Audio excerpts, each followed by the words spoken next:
बंदी छोड़ सतगुरु रामपाल जी परमेश्वर जी की जय हो।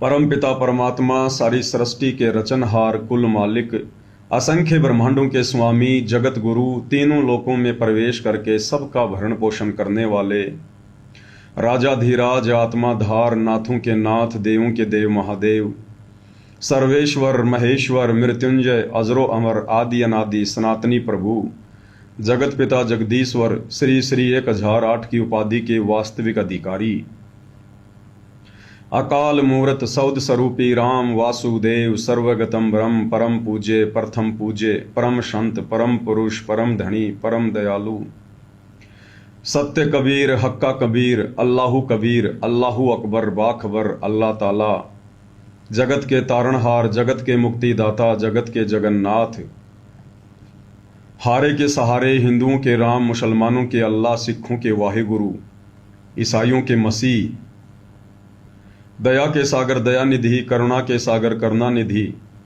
स्वयंभू परिभू संकट मोचन कष्ट हरण मंगल करण दुख भंजन अविगत कबीर निर्विकार निर्विषम परमात्मा अलय अलेख सतगुरु आदि अनादि सतगुरु असली मर्यादा पुरुषोत्तम असली राम असली कृष्ण असली घनश्याम असली मुरारी राजाओं के राजा महाराजाओं के महाराजा शहंशाहों के शहंशाह सम्राटों के सम्राट भगवानों के भगवान अल्लाहों के अल्लाह प्रभुओं के प्रभु मसीहाओं के मसीह सच्चे वाहिगुरु बाबाओं के बाबा पीरों के पीर सेठों के सेठ जगत सेठ सावलसा सेठ सर्वगुण संपन्न अनंत कोटि कलाओं के स्वामी अनंत कोटि ब्रह्मांडों के नायक योगियों में महायोगी ध्यानियों में महाध्यानी सिद्धों में परम सिद्ध ज्ञानियों में तत्वज्ञानी ब्रह्म ज्ञानी महाज्ञानी परम ज्ञानी सर्वश्रेष्ठ ज्ञानी विज्ञानी युवा कबीर समर्थ कबीर असमवाद अमित ओजा सच्चे रहनुमा करीम अल्लाह सुभान अल्लाह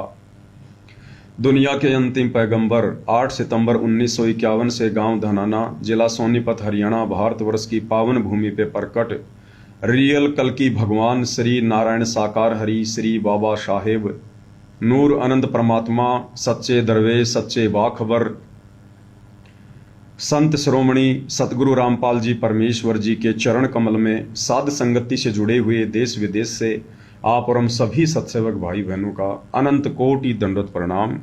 पूज्य गुरुदेव भगवान परमपिता परमात्मा हम सबको सद्बुद्धि बख्शे। परमेश्वर हम सबको अपनी गोद में बैठा के काल के कष्टों से बचाते हुए इस अध्यात्म मार्ग में निरंतर आगे की ओर बढ़ाए।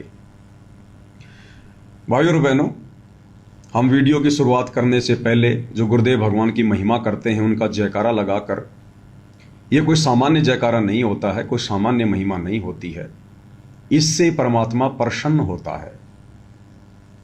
हम अपने गुरुदेव भगवान के जो उपमात्मक नाम है, उनकी उपमात्मक पदवियों के जो नाम हैं, वो जब हम जयकारे के रूप में बोलते हैं तो परमेश्वर अति प्रसन्न होते हैं। क्योंकि गुरुदेव भगवान वैसे तो अंतर्यामी हैं, घट घट के वासी हैं, लेकिन परमेश्वर इस काल लोक में आकर और काल लोक के प्राणी जिस प्रकार का व्यवहार करते हैं, कुछ कुछ परमात्मा भी वैसा करते हैं। परमात्मा ही सद्बुद्धि देते हैं, गुरुदेव भगवान ही हमें शब्द देते हैं, हमें विचार देते हैं, बोलने की शक्ति देते हैं, और फिर वे खुद ही हमसे बुलवाकर प्रसन्न होते हैं। आपे आरती आपे साजे आपे किंगर आपे बाजे आपे ताल झांझ झनकारा और आप नचे आप ही देखण हारा। तो गुरुदेव भगवान ही हमें शब्द शक्ति देते हैं, हमें सद्बुद्धि देते हैं, हमारे अंदर प्रेरणा करके स्वयं ही अपनी महिमा करवाते हैं और फिर स्वयं ही देख देख कर प्रसन्न होते हैं। सारा का सारा जो क्रेडिट है ये गुरुदेव भगवान को ही जाता है। और इसी तरह से परमेश्वर प्रसन्न होकर आप और हमें सतलोक ले जाएंगे। अन्यथा आप और हम दो कोड़ी के जीवों की औकात नहीं जो एक शब्द भी हम परमेश्वर की महिमा में निकाल सकें। ये जीव हमसे उल्टे कर्म करवा सकती है, लड़ाई झगड़ा करवा सकती है, निंदा चुगली करवा सकती है, गुरु की महिमा नहीं करवा सकती। ये महिमा तो स्वयं ही आकर गुरुदेव करवाते हैं। गुरुदेव ने सृष्टि रचना के दौरान हमें बताया कि जब गुरुदेव भगवान ने इस ज्योति निरंजन को सतलोक से निकाला, उसके बाद ये ज्योति निरंजन दुखी होकर कि भाई अब तो बात बिगड़ गई, सहजदास के लोक से जा रहा था।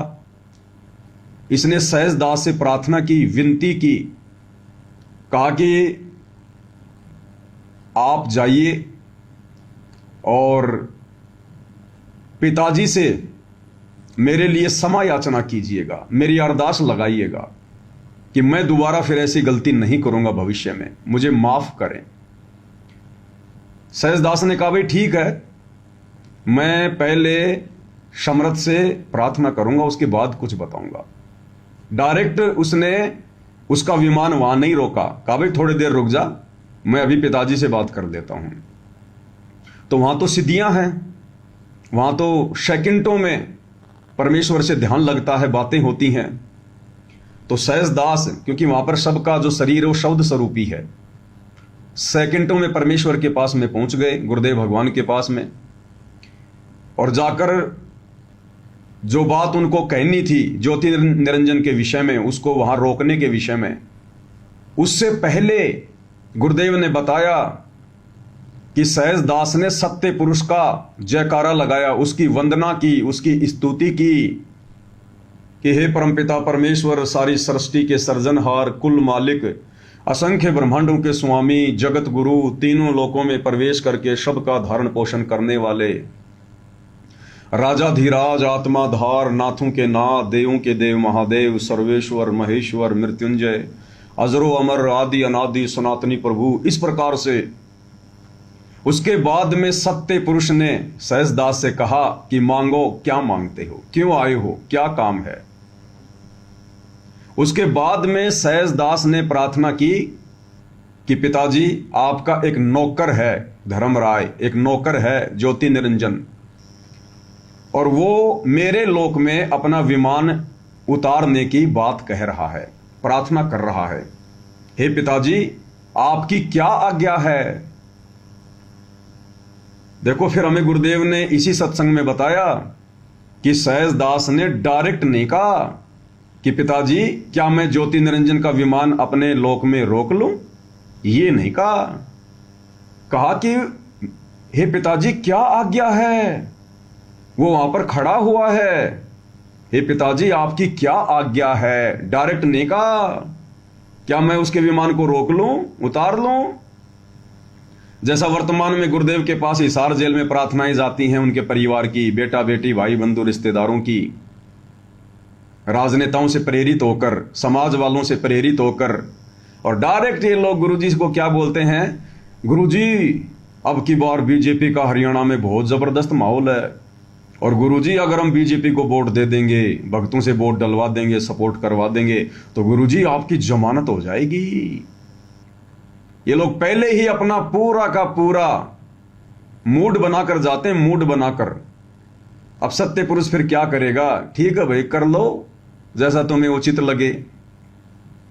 जैसे आपने देखा होगा ना, सतलोक आश्रम मैनेजमेंट हरियाणा वालों ने सोनीपत के गोहाना में जाटों की जो धर्मशाला इन्होंने बनवाई है, 5वां फ्लोर, लगभग भक्तों के 1 करोड़ रुपए से। तो धनाना गांव का सरपंच अपने इंटरव्यू में क्या कह रहा था कि हमने गुरुजी से बात करी और कहा कि हमने तो पहले ही मूड बना लिया था, जब इस धर्मशाला का काम शुरू हुआ था तो हमने तो पहले ही सोच लिया था कि हमने भी इसमें कुछ मदद करनी है, हम भी 1 फ्लोर बनवाएंगे। और फिर हमने गुरुजी से बात करी तो गुरुजी ने कहा कि जो थारे मन में आवे वह कर दो, जो थारे मन में आवे वह कर दो, क्योंकि वे तो अंतर्यामी हैं, उनको तो पता है कि ये तो पहले से मूड बनाकर आए हैं, मेरे पास तो खाली फॉर्मेलिटी के लिए आए हैं, ताकि उसके बाद भक्तों को मेरे नाम की आड़ में आदेश दे सकें कि गुरुजी को आदेश आ गया, गुरुजी ने आदेश दे दिया। तो सहजदास ने डायरेक्ट नहीं कहा, यानी आप और हमने किस प्रकार से अपने भगवान से बात करनी चाहिए। अगर कभी आमना सामना भी हो गया, ऐसी कोई नौबत भी आ गई, तो हम लोगों ने बोलने चालने में गलती नहीं करनी। हमने ये नहीं सोचना कि मैं गुरुजी से बात कर रहा हूं, मेरे सामने गुरुजी खड़े, नहीं, मैं भगवान से बात करने जा रहा हूं, परमपिता परमेश्वर मेरे सामने हैं। अब मुझ नीच ने, किंगर ने किस प्रकार से बातें करनी है, कहीं मेरे किसी एक शब्द से भी मेरे गुरुदेव नाराज ना हो जाएं। सतगुरु के दरबार में मेरे थर थर कांपे दे, और ना जाने किसी बात पे हमारा बिगड़ न जावने। यानी मेरे और मेरे गुरुदेव भगवान का जो प्रेम है कहीं वो टूट ना जाए, मेरे गुरुजी कहीं नाराज ना हो जाएं। तो हमने बहुत सावधानी, और जितना आवश्यक हो केवल उतना ही, कम से कम शब्द। सतगुरु कोई मजाक करने के लिए नहीं होता है, मनोरंजन के लिए नहीं होता, टाइम पास के लिए नहीं होता। पहली बात तो कोशिश करो कि भगवान बस आपका आशीर्वाद मिलता रहे, दास की भक्ति होती रहे। परमेश्वर ऐसा कभी कोई विशेष संदर्भ में बातचीत करने के लिए आमना सामना ना हो, क्योंकि विशेष संदर्भ में तो बात वो करेगा जिसको कोई शंका हो, या परमात्मा जिसको कोई सेवा दे, उसके बाद फिर बार बार वो अर्ज करेगा, प्रार्थना करेगा। तो कोशिश अपनी यही रहे कि हे परमेश्वर, आपने जो कुछ देना था मोक्ष के लिए, परमात्मा आपने दे दिया, अब तो मुझे सद्बुद्धि दो कि मैं आपकी भक्ति को सफल करूं, व्यर्थ में आमना सामना ना हो। बाकी आशीर्वाद तो परमात्मा का जाएंगे तब लेते रहेंगे। तो सहज दास ने क्या कहा कि हे सत्य पुरुष, मेरे वहां पर धर्मराय आया हुआ है और अपने 21 ब्रह्मांड वहां उतारने की बात कर रहा है, आपकी क्या आज्ञा है? तो सत्य पुरुष ने कहा कि 3 तलाक मनसा वाचा कर्मना कहता हूं, उसको निकाल दे वहां से तुरंत। उसी समय सहज दास आया कि बोला, भाई जा, क्यों मेरे को भी मरवा रहा है यहां पर। तो भाई और बहनों, ये जो वंदना हम करते हैं गुरुदेव भगवान की, या सभी भाई बहन जब गुरुदेव का कोई शब्द गाते हैं और इस प्रकार से जब गुरुदेव का जयकारा लगाते हैं, तो हिसार जेल में बैठे हुए अंतर्यामी कबीर भगवान अपने बच्चों से अति प्रसन्न होते हैं, हमसे अति प्रसन्न होते हैं। और इस अति प्रसन्नता का एक मुख्य कारण और है कि आज से पहले 4 युग बीत गए। समझो हमारे लिए तो युग ही बीत गए चारों, ये चौथा युग चल गया, 5,500 साल बीत गई, ये चौथा युग चल रहा है। आज से पहले जब जब ये कबीर भगवान सतगुरु रूप में आया है, तत्वदर्शी संत बन के आया है, गुरु बन के आया है, आज तक किसी ने भी इनको परमात्मा मानकर और हृदय से कभी इनकी वंदना नहीं की, इनका जयकारा नहीं लगाया, इनकी ऐसे स्तुति नहीं हुई। इसलिए भी परमात्मा वर्तमान में अपनी इस प्रकार की स्तुति देखकर अति प्रसन्न होते हैं कि अब की बार मेरे बच्चों ने कलयुग की पिछली पीढ़ी में मुझे पहचान लिया, मुझे जान लिया। अब की बार मैं अपने आप को छुपा नहीं पाऊंगा। हालांकि सद्बुद्धि गुरुदेव ही देते हैं, अन्यथा इस परमेश्वर को पहचानना तो भाई और बहनों, नाकों से चने चबाना, नाकों से चने। चने हमेशा दांतों से चबाए जाते हैं, नाक से कभी चने चबाए जा सकते हैं? नहीं, नाक ही फूट जाएगा लेकिन चना नहीं फूटेगा। तो इस परमेश्वर को पहचानना नाकों से चने चबाने के बराबर है। तो ये तो परमात्मा खुद ही सद्बुद्धि देता है और अपनी महिमा करवाता है, फिर खुद ही प्रसन्न होता है। तो गुरुदेव भगवान ने देख लिया कि इस कलयुग की पिछली पीढ़ी में काल ने बहुत जोर लगाया, अपना जाल फैलाया और मेरे लाखों भक्तों को अपने जाल में भी फंसाया और फंसा के रखा हुआ है। लेकिन मेरी चंद आत्माएं, मेरे सत्सेवक बच्चे आज देखो किस प्रकार से दृढ़ विश्वास के साथ और सीना तान कर आत्मा से और ये कह रहे हैं कि हमारे गुरुजी ही परमात्मा है, हमारे गुरुजी ही परमेश्वर हैं। अब कहने को तो आश्रम वाले भी कह रहे हैं कि हमारे गुरुजी भगवान हैं, सतगुरु रामपाल जी भगवान की जय, पहले तो महाराज की जय। अब साथ संगत वालों की कॉपी करते हुए, नकल करते हुए सतगुरु रामपाल जी भगवान की जय।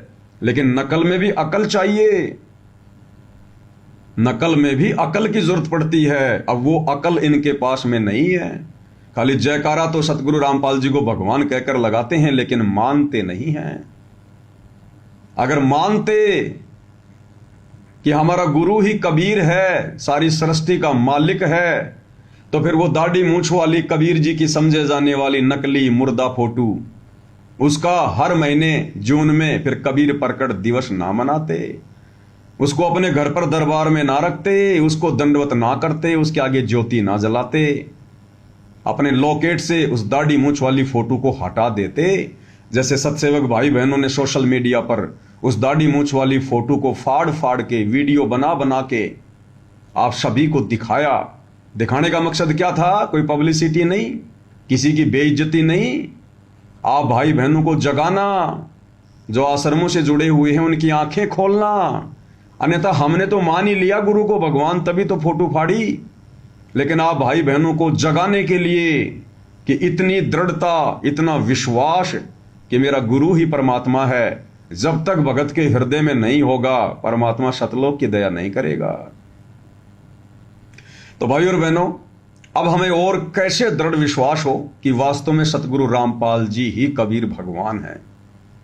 और इस दृढ़ता के लिए रह रहकर सबूत भी, वो प्रमाण भी गुरुदेव भगवान स्वयं ही देते हैं, स्वयं ही अपने सत्संगों के माध्यम से, अपने प्रवचनों के माध्यम से, और फिर उन सत्संगों को समझने की सद्बुद्धि, यानी जो संकेत छुपे होते हैं वो सद्बुद्धि भी सतगुरुदेव भगवान स्वयं ही देते हैं।